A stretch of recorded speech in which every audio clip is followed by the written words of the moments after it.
Sa ating Pulso ng Migrante, pakinggan natin ang mga saloobin ng mga sumuporta sa protest to unite against the deportation of 700 international students noong March 30th, 2023. My name is Karamji, so I'm the victim of the fraud offer letter. My name is Arin Goswami, and I'm affiliated with Naujawan Support Network. My name is Joey, and I'm an organizer for care workers with the Migrant Workers Alliance for Change. My name is Jobanjeet Kaur, and I am the current member of NSN, Naujawan Support Network. My name is Renu. I'm with Fightback. My name is Manpreet Kaur, and I'm working with the Montreal Youth Student Organization, International Youth Student Organization, and Naujawan Support Network. My name is Sarom Ro. I'm an organizer at the Migrant Workers Alliance for Change. We're outside of an immigration office at Victoria Street. There are 700 students plus being deported for having fraudulent offer letters that were provided to them by a fraud in India. They've lived here, they've worked here on that basis, and now they're finding out that they were scammed and they're being forced to pay for that. After spending 4 to 5 years here to spend their money, their time, their services, even in COVID time, in bad time when there is a labor shortage in Canada, they paid so much in this country. So it is not right if someone or Canada government give the deportation to the student. Hundreds of students actually are facing deportation for something they were not even aware of until lately, and they are being accused that they misrepresented themselves into the country. To enter the country, they misrepresented their case. So they're here to fight because they were done wrong by their consultants and the immigration. Could you please tell us why you're here? So basically, we applied a visa from an agent from India. So he done a fraud with us. He used a fake offer letter which we are not known to. We got a CBSA letter that indicates that we came in Canada by a fake offer letter.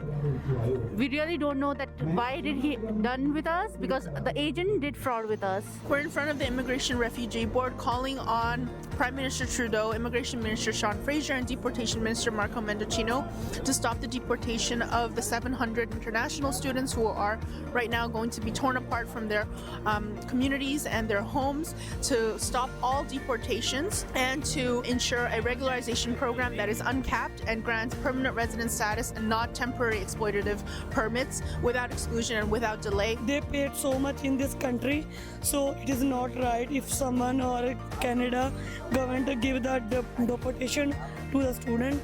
So we just want to remove or stop this deportation charges so student can live smoothly here. We're calling the government to stop the deportation and stop victim blaming. You know, like there's no point in blaming the victims because both sides need to take responsibility. It's also the CBSA that is at fault because they did not check their documents, and after having the students here live their life, establish their lives, their community, and suddenly you will take away everything that they have built in Canada just because of your failure to check the documents that is supposed to be checked before coming in Canada. And plus also the government allowing these recruiters and agencies to trick all these international students and other migrant workers to be exploited in this way, you know. The government should come forward and take a step in to see that they are not the culprits here. They're just the victims who are trying to make their life livable in the country where they came a few years back, putting all their economic, financial, and emotional, you can say. They have done everything for them. They even paid the taxes. They are living like every other resident. So they want government to do justice by them.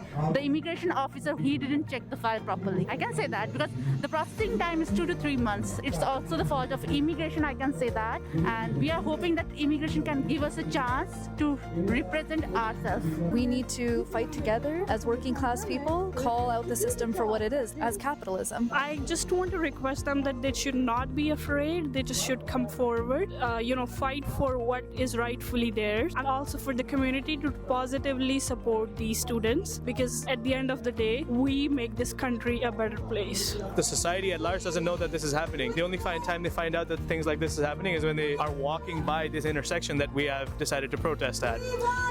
I don't know what the solution to that is. What the solution to that was for me was getting involved in grassroots organizing. I hope others, hear this and do the same. At iyan po ang ating pulso ng migrante sa linggong ito.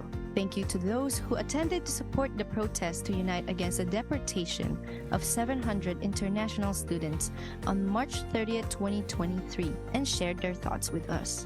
Patuloy po kayong nakikinig sa Radyo Migrante dito sa Toronto's Best Filipino Community Program, Vibe 105.